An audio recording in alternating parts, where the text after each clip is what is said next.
Ако сте на разстояние с човека, да видим какво би го върнало към теб. Ако сте на разстояние, какво би го върнало?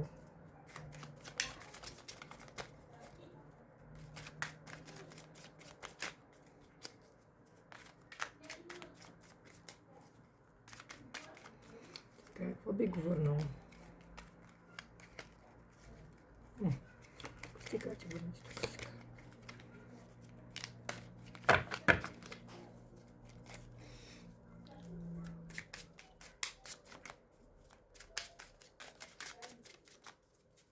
Така, почваме да. Какво би го върнало?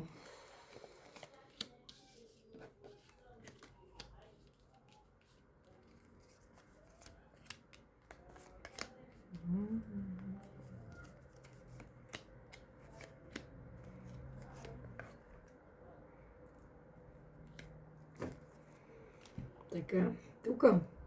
Какво би го върнало? Импулс. Нещо, внезапна мисъл за вас. Нещо, внезапно желание, искра. Някакъв спомен също. Страст. Страстта, която сдържа. Емоциите, които сдържа. Ето го въпросния господин импулс. Нещо, което без да очаква, просто може да изникне в съзнанието му. Но за да се върне, той първо трябва да усети една празнота. Трябва да усети една липса. Вашата липса да усети. За да се върне за едно ново начало, което ви се дава по принцип, трябва наистина да усети една липса, да усети самота. Да усети самота този човек. Един вид... Значи...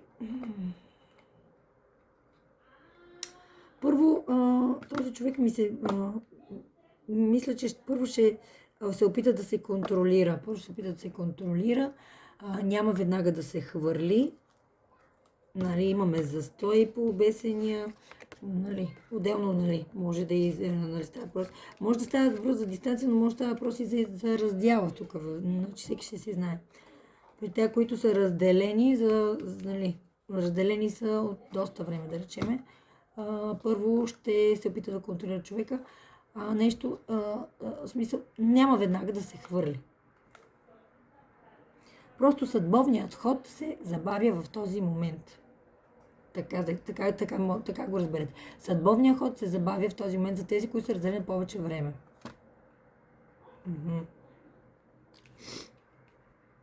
Основно ни се дава едно ново начало. Малко по-бавно отново ни се дава. Два пъти ново начало ни се дава на тези отношения. Може би не за първи път става тук, се разделяте. Може би не за първи път. Значи, ако усети, че те губи, веднага ще се задвижи реално. Ако нещо чуе за теб случайно, ако види снимка, или ако го удари някакъв спомен, да речем, веднага ще се задвижи този човек. Нещо все още го дърпа. И то не е само него, в смисъл и двамата. Вие двамата просто сте имали страшно много спомени и се създали един за друг. Нещо ви го дърпа този човек. Нишката между вас е свързана. Дори когато такива обстоятелства като това, което се е случило, такива обстоятелства ви карат да се отдалечавате. Един вид любов има. Тази любов е много тиха, но е много дълбока. Много упорита. Като една река, която въпреки леда си пробива път и въпреки леда продължава да си тече. Отвънка не се вижда нищо, но отдолу си кипи живот. Разбирате ли? Тук вие сте си двойка по съдба. Един вид вие си пасвате много с този човек. Има синхрон между вас, има химия, има привличане, има всичко, което има една връзка. Трябва да има. Вие с този човек го чувствате еднакво и той го чувства и вие го чувствате. Но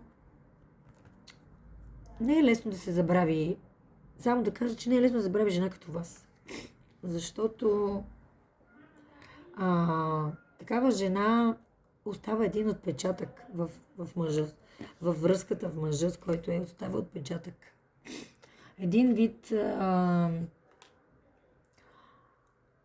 така оставяте диря в човека, че другите след вас просто не могат. Те не успяват да ви заместят. Другите просто не могат да оставят така диря в сърцето и в живота на човек, както вие го правите, както вие сте го направили в случая.